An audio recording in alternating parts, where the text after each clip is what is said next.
Hey gang, today we are talking about the Enzo Birk folder. Thank you very much to my buddy Nelson for sending this one along. This is a really nice little knife that will be someone out there's perfect knife, no doubt. It's got some nicheness to it, which, you know, I've got no issue with nicheness, but there are certainly things you need to know and things I'm going to point out anyway about the Enzo Birk little Scandi folding knife. Let's get to it. Alrighty, so this is the Birk knife here. S30V steel, carbon fiber in the handle. Very simple, bronze phosphor washers, liner lock. Really nicely executed though. So this came with a more or less, I would say mirror polished. I think Nelson's used it a bit and then I've used it a bit. Mirror polished Scandi grind.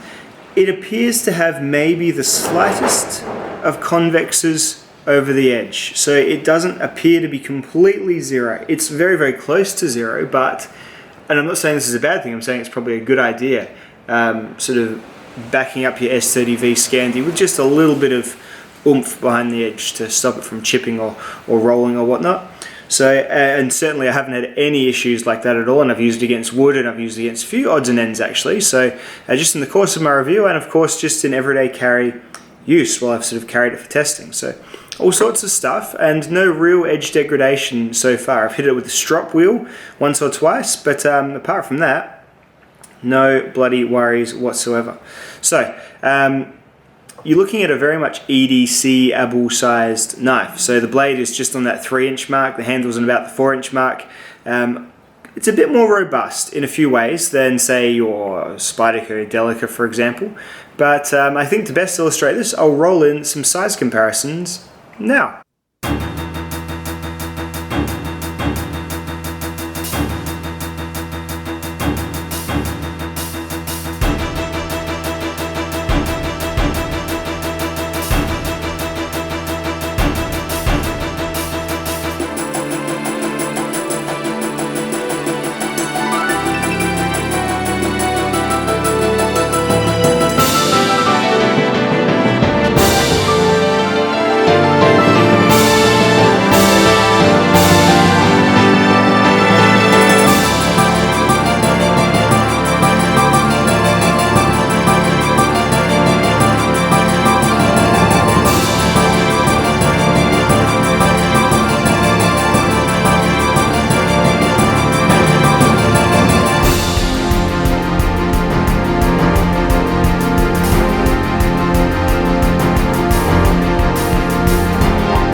So yeah, the Birk.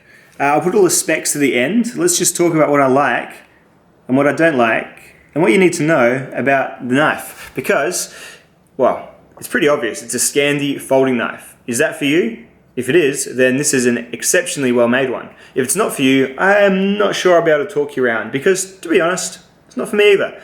A Scandi grind on my EDC knife. I probably cut just a little bit too much of stuff that is better off with the other grinds available.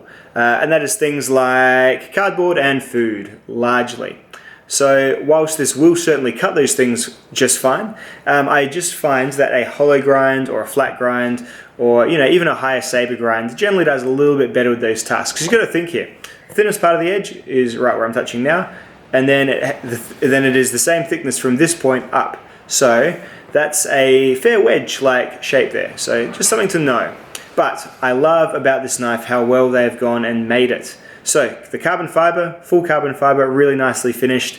Attention to detail. The pocket clip carries really nicely because unlike a lot of deep carry clips, they have recessed the screws. So there is a void there which gets right full chockers with your pocket, pants pocket seam when it sits on your pocket. So it carries really, really nicely there. The lanyard, I don't know if Nelson put this on himself. Not really for me. I'd probably lose that if I was keeping this one, which I'm not, just sending it back. I love the standoffs. Getting a bit practical there, you know, bushcraft knife, going to get full of dust and crud, so you just blast it out with air in a can or with WD-40 or whatever, run a dusting cloth through there, no worries at all, good for maintenance. The lock is certainly positive, there is no play whatsoever either way, it's rock solid. Yeah, it's a liner lock, so don't go battening with it, but it's certainly going to help you against, you know, accidental spine wax, all that sort of stuff. It's going to do the job. Even when I was, you know, doing some wood carving, which I guess has some occasional reverse stick, no worries at all. So line lock is a completely sound locking mechanism for this kind of knife, I believe, and I like how they've gone and recessed both sides, so if you are a lefty and you find yourself reaching across and fumbling with it, you get a nice clear way towards those really nicely done thumb studs as well. So the thumb studs, cylindrical, pretty tall, just tall enough to be slightly proud of the handle scales, not too bad, and yeah, just good grip on them and whatnot.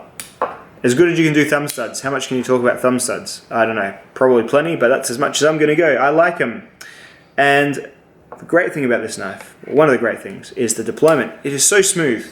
It is almost like a ball bearing type flipper knife. It is just every time straight out, smoother than the rats, smoother than the rakes, smoother than, you know, the real steels, all the other nice flipping thumb stud knives I've had.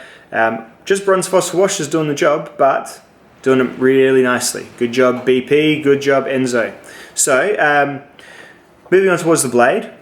If you can deal with a Scandi folder for your EDC, or you know, if you need a Scandi folder, then this blade has done really well. The S30V is interesting. There are reports that it is not the best at holding a Scandi edge when other companies have used it. I'm looking at mainly Spyderco with the full-sized Nalaka. There were some issues, but I don't know if it is just me, but it seems like they have maybe vexed this just slightly on the edge. I have not noticed much in the way of degradation. I reckon there is one shiny little notch on there that I can't even feel with my thumb when I run it over, and it is still very sharp when I run my thumb over, mind you, that maybe from some whippersnipper wire, I think. But it is certainly not affecting the cutting performance at all. Cuts like a demon when you are getting in and carving deeply and those sorts of things. Yeah, food, cardboard, not as great, but still very, very sharp leading edge. It's just the geometry behind pushes stuff apart a bit quickly, which can make for a bit of a forceful cut, which can split or shatter things that you were looking to maybe just slide through. So that is kind of where I'm going with that. The blade stock, it's getting towards pretty thick. It's about 3.5 millimeters thick. So yeah, definitely robust. Probably could have done with a little bit thinner, but then maybe it's an S30V thing. Reinforce it back here so it's stronger at the edge. Who knows? They make knives. I don't. They probably know better. But overall, it's really, really well put together. The screws here, I mean, it would have been lovely if these were blind screws, but you know, I don't mind them. They're black. This is still like a little working knife. Just because it's carbon fiber, don't let that put you off and think, oh, it's just for fanciness. I mean, there's nothing wrong with carbon fiber as a material at all. It can shatter if you like drop it on a rock sometimes, but yeah, it's still completely workable. It's nice and warm to the touch. It's got some natural sort of grip to it just from the surface of the material. Really, really nicely done. Looks good. Looks dressy, but certainly practical. So I wouldn't be too bothered about, say, oh, I've got this one, so it's the dressy one, so I'm not going to take it out into the woods. Absolutely not. Overall, I would definitely have used this. Back when I used to live on my rural property, I used to find myself knocking edges off of wooden posts all the time because I used to always snag my very fuzzy jumpers on them back when it was cold. So I would always kind of bevel them off. And I used to use my Mora Bushcraft Black for that all the time. I would totally use this. Best thing about this, if you forget that it's on you, it's just in your pocket and not on your hip, so people don't look at you weird at the shops. It's an Australia thing, I guess. But yeah, we are not Crocodile Dundees here anymore. Unfortunately, you can't roll around wearing a fixed blade. Well, you can sort of where I live because it's a bit more countryish. No one would freak out and call the cops, but still not ideal.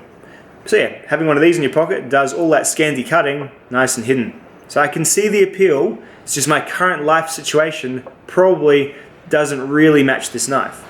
Nothing wrong with it, absolutely not. Actually, I do think, oh, what can I say is the things I don't like about it? Well, you know what, it's all just specific to my current needs, and that is it, because this knife is basically perfectly put together. It is designed about as well as you can design a folding bushcraft Scandi knife, for sure. I like it more than, say, the cold steel ones that I've had and the other sort of bushcraft folding knives that I've seen and, you know, handled so far. It's probably my favorite of them.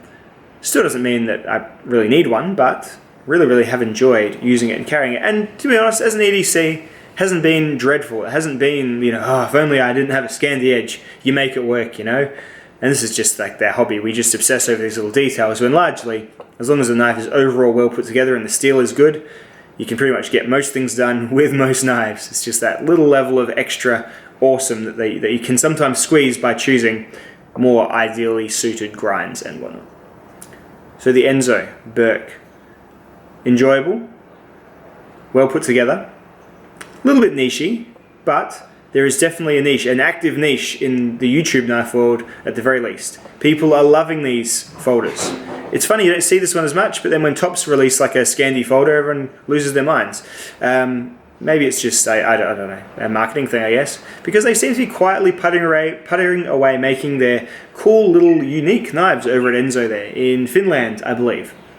$150 US for this. That seems about fair, I'm going to say. You know, it's S30V, which is still a good steel. It's carbon fiber. It is, you know, very well put together and very well finished. I would say, yeah, it's not like it's made in China where, you know, they've got a lower paid workforce or anything like that. They've got to pay the people to make the knives over at Enzo. So I'd say I'm pretty happy with the price as well. Look, yeah, as I said, I'm struggling to think of anything negative to say about the knife. It is really good, for sure. Just not for me. Maybe not for you, but if it is for you, and if these sorts of things are for you, and you've experimented with the lower priced, say, Finn Wolfs and things, this might be leveling up to something truly excellent. Alright guys, Enzo, thanks very much for watching. I'll see you in the next video.